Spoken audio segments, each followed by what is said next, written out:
I never thought my life would turn out like this. My name is Anna, and this is my story. I was born to farmers, good people who taught me the value of hard work from the time I could walk. Our days started early, before the sun came up, taking care of the animals and crops. Life was simple then.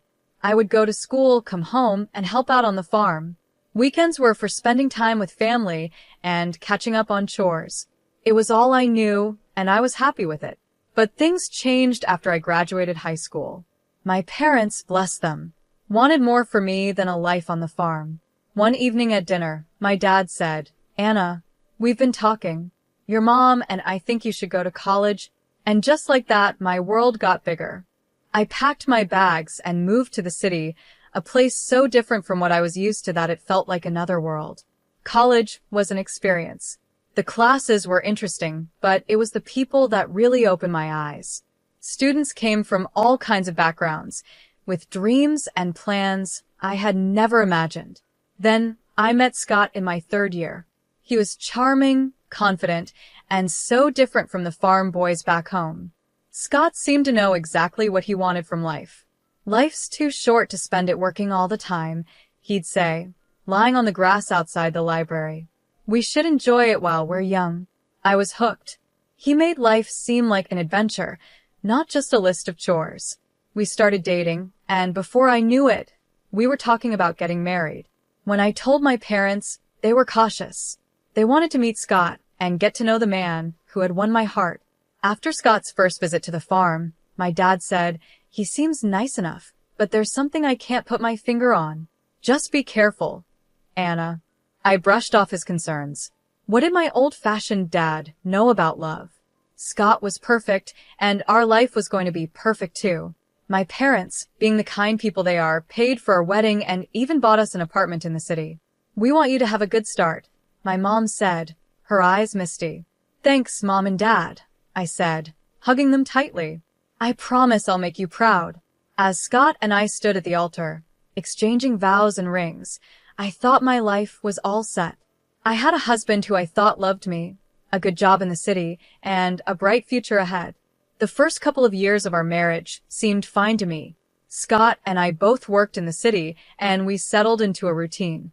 But looking back, I can see the signs that things weren't as perfect as I thought. "Do we really have to go to your parents' farm this weekend?" Scott would complain every time I suggested a visit. "It smells like manure, and your dad always wants me to help with something."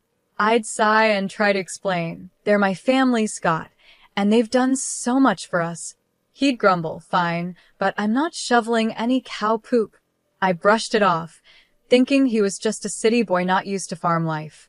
I grew up with those smells and chores. But now I wonder if that was a red flag.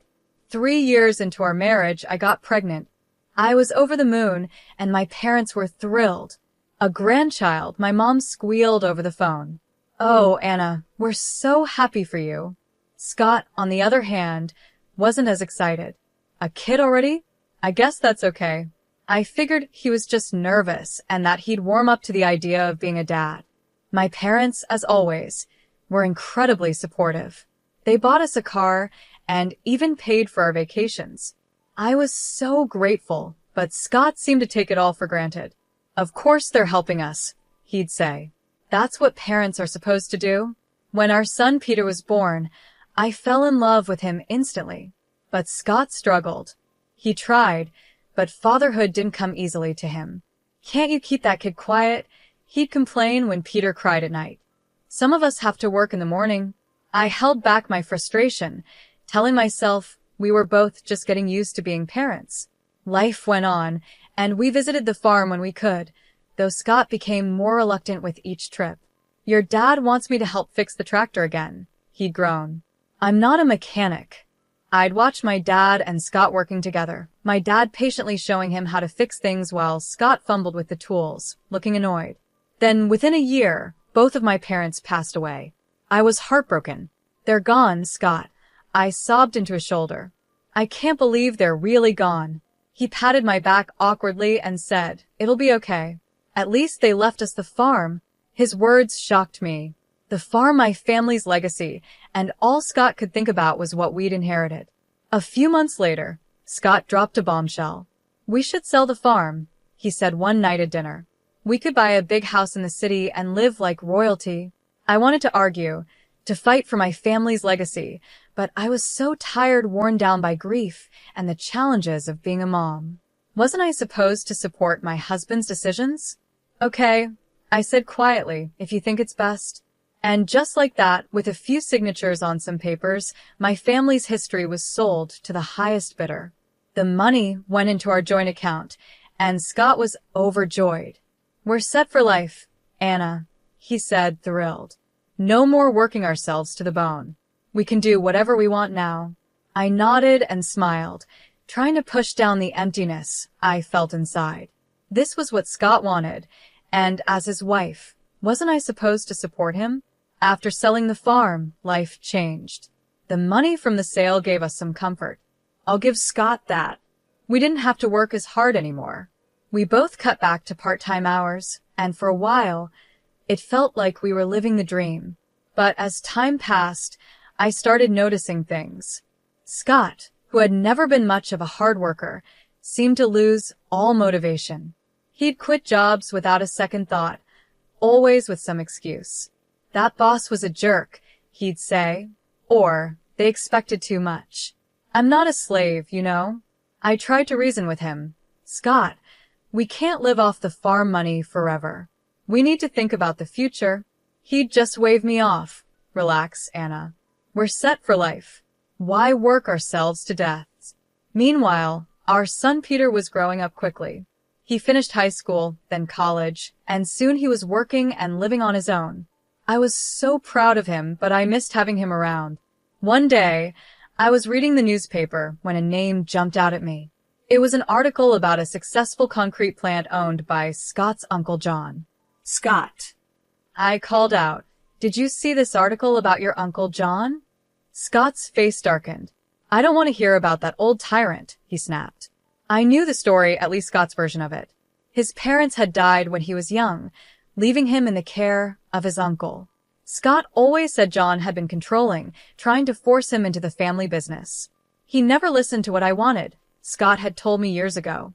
It was always about what he thought was best, so I left and started my own life. Looking at Scott now, lounging in his robe at 1 p.m, I couldn't help but wonder if there was more to the story. Maybe it's time to make peace, I suggested gently. It's been years, Scott. People change. Scott's reaction was instant and explosive. Make peace with that control freak? No way. Drop it, Anna. I let it go, but the whole thing left me feeling uneasy.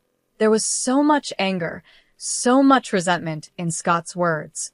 It made me wonder what else he was holding on to, what other parts of himself he was keeping hidden. One quiet Friday afternoon, I overheard Scott on the phone. His voice was short and cold. "I'm not interested in his life, and it doesn't concern me," he said sharply before hanging up. My curiosity got the better of me. "Who was that, honey?" I asked. Scott's face showed no emotion. "Hospital. My uncle's sick. If he dies, maybe I'll finally get something out of him." I was shocked. "Scott, that's a horrible thing to say." "He raised you?" "Yeah, and he made my life hell," Scott snapped. "I'm not going to see him. End of story." He picked up the remote and settled back into his chair. Something broke inside me. This wasn't the man I had married. This wasn't the person I thought I knew. Without saying a word to Scott, I went to the bedroom and called Peter. "Hey, sweetie," I said when he answered. "How would you feel about meeting your great uncles?" Peter was surprised, but agreed quickly. An hour later, we walked into the hospital, my heart racing. The ICU was filled with the sound of beeping machines and soft voices. There, in a bed surrounded by monitors, was Scott's Uncle John. He looked small and weak, nothing like the controlling man Scott had described. When we introduced ourselves, his eyes filled with tears. "Anna, Peter," he said, his voice soft but warm. "I've wanted to meet you for so long." For the next hour, John told us his side of the story. He explained how he had taken Scott in after his parents died and raised him like his own. "I loved that boy," John said, his voice breaking. "I wanted him to have everything, carry on the family business, have a good life. But Scott had other ideas. John went on to explain that Scott didn't want the responsibility. He said he didn't want to work hard like I did, staying up at night worrying about the business. As John spoke, I felt a sinking feeling. His words painted a picture I knew all too well. Scott demanded I sell the business, John said, shaking his head. He wanted me to give him a monthly allowance, an apartment, a car. He said I owed him a carefree life. I glanced at Peter, and I could see the same shock on his face. I told him that's not how life works, John continued. I begged him to stay and learn the business, but he just got angry. He said he'd find a rich wife and never have to work again. I sat in Uncle John's hospital room, and memories from the past 12 years flooded my mind. It was like I was finally seeing the truth. Scott had never kept a job for long. He always worked part-time, called in sick, and took lots of days off. I had always thought it was because he was stressed or just a free spirit, but now I understood. He would always say, "Life is for fun, Anna. Why work so hard?" A sick feeling hit me as I realized that Scott didn't marry me for love. He married me for my family's money, for the easy life he thought I could give him. I was just a way for him to get what he wanted, the rich wife he had promised his uncle he'd find. Tears filled my eyes as the truth sank in. Our life, our marriage, our family, it had all been built on a lie. Uncle John's weak voice pulled me from my thoughts. "I'm so sorry," he said. "I wanted to leave something for you and Peter, but I can't."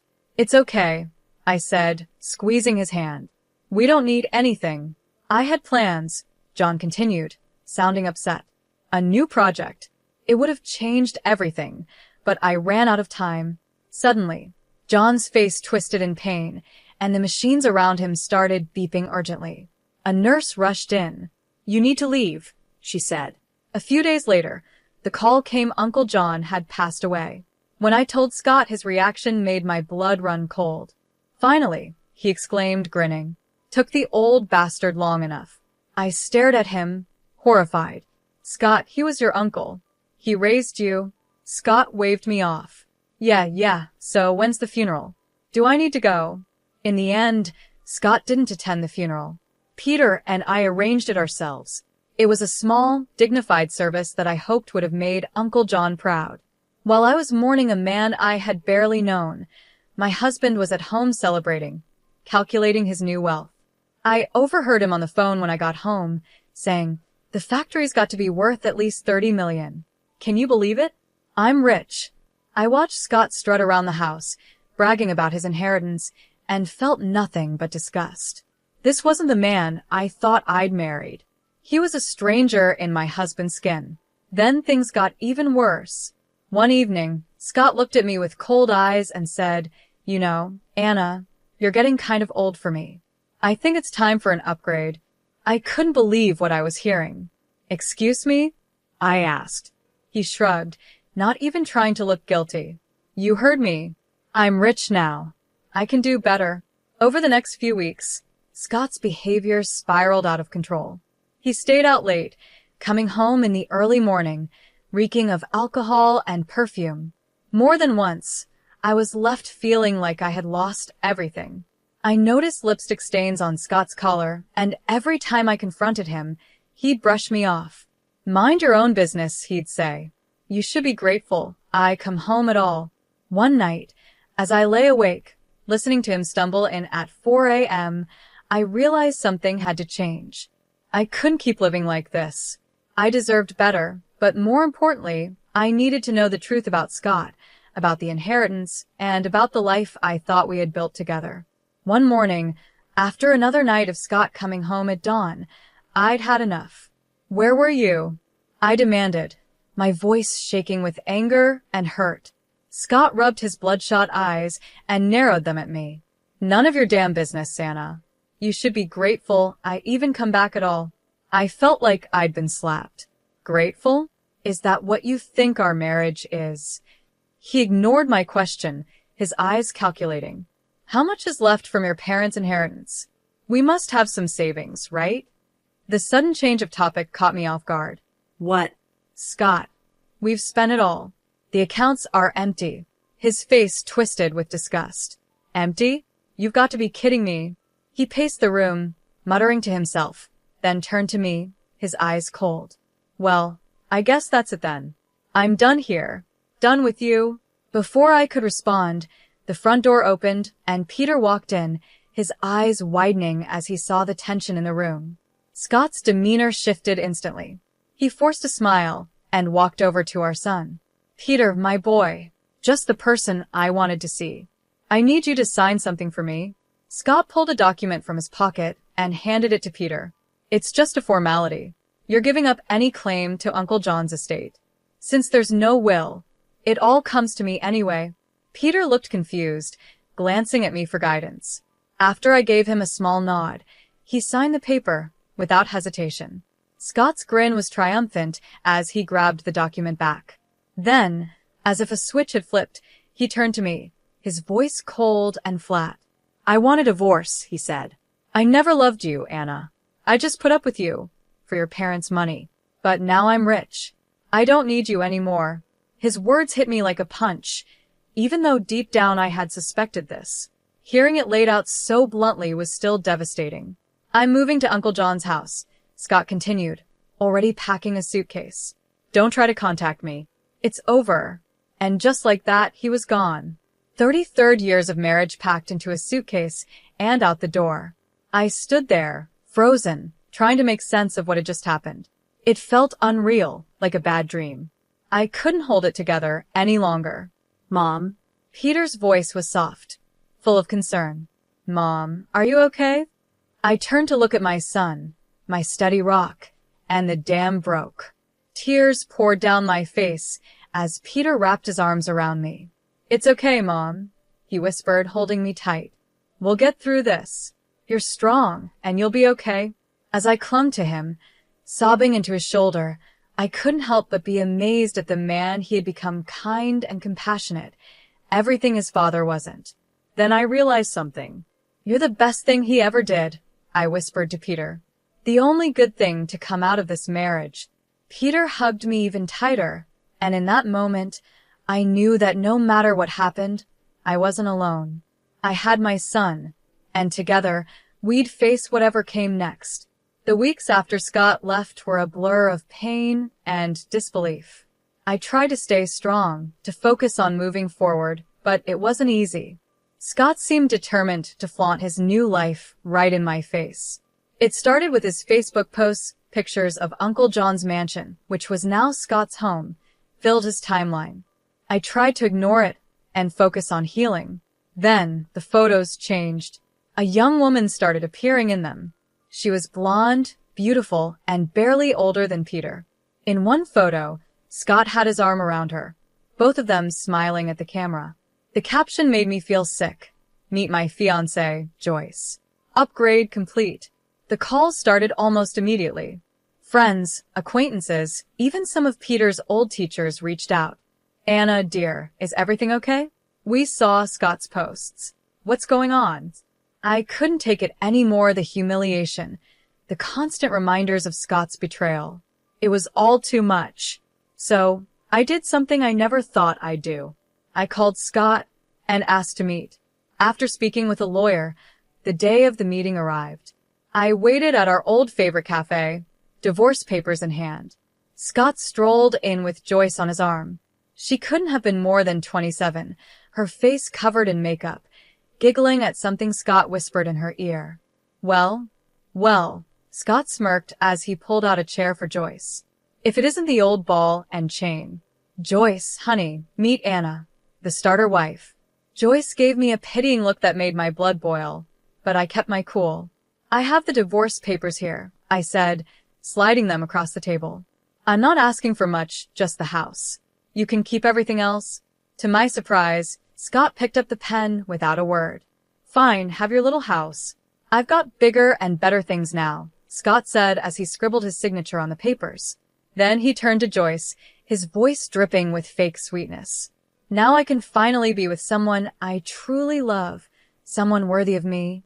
I gathered the papers, my hands shaking a little, and walked out of the cafe. Behind me, I could hear Scott's mocking laughter, but I didn't look back. I had what I came for. The next day, I filed for divorce. As I handed the papers to the court clerk, I felt a huge weight lift off my shoulders. For the first time in months, I felt like I could breathe again. Life has a funny way of bringing justice when you least expect it. For me, it came in the form of a newspaper headline. Local business tycoon's empire crumbles, nephew left with massive debt. It turned out Uncle John had taken out a huge loan just before he passed, hoping to expand his business. He had mentioned something about a new project during our hospital visit, but Peter and I hadn't understood the impact at the time. Now it all made sense. I watched from afar as Scott's new life fell apart. He sold the factory, the mansion, the cars, everything, and he still owed nearly $1 million. The icing on the cake? His young fiancée, Joyce, packed her bags and left as soon as she realized Scott wasn't the rich man she thought he was. I'd be lying if I said I didn't feel a bit of satisfaction. Karma had finally caught up with Scott. Then one rainy evening, there was a knock at my door. I opened it to find Scott standing there, looking nothing like the smug, wealthy man who had walked out on me months ago. He was a mess, his eyes red and desperate. "Anna," he said, his voice cracking. "I've been such a fool. I see that now. Please, can we talk?" Against my better judgment, I let him in. For the next hour, I listened as Scott poured out his heart. He told me how he had lost everything and realized what really mattered in life. "I was wrong, Anna," he said, his eyes begging. "So wrong. But now I see you were the only one who ever truly cared for me, the only one I've ever really loved." Then, to my shock, Scott got down on one knee, pulling out a small velvet box. "Anna, please give me another chance. Marry me again. Together, we can get through anything." For a moment, I was speechless. Then I did something that surprised even me. I laughed. It started as a small chuckle and grew into full-blown laughter, with tears running down my face. Scott's expression dropped. "What's so funny?" he asked, confused. When I finally caught my breath, I looked Scott straight in the eye. "Oh, Scott, did you really think it would be that easy? That you could treat me like trash, throw me away, and then come crawling back when your life fell apart?" His face darkened, and he stood up, angry. "Now listen here," he snarled. "This is my house too. I have rights." I calmly walked to the drawer where I kept the divorce papers, pulled them out, and showed him his own signature. "No, Scott, you don't. You sign away any claim to this house. It's mine. Now get out, or I'll call the cops." For a moment, I thought he might argue, but something in my face must have told him I was serious. Without another word, he turned and stormed out, slamming the door behind him. As soon as he was gone, I called Peter and told him everything. My wonderful son was, as always, supportive. "You did the right thing, Mom," he said. "I'm proud of you." Those words meant more to me than he could ever know. In the weeks that followed, I made some big decisions. The house, with all its memories both good and bad, felt too big for just me. So I sold it and used the money to buy a cozy apartment in a lively neighborhood I had always loved. At 62, I'm finding that life is just beginning. I've started traveling, visiting all the places Scott promised we'd go but never did. I've taken up painting, joined a book club, and even tried salsa dancing. Every now and then, I see Scott around town. He looks older now, worn down by his mistakes and bad choices. Life didn't turn out the way I expected, but you know what? I wouldn't change a thing. For the first time in a long time, I'm truly, completely happy being me.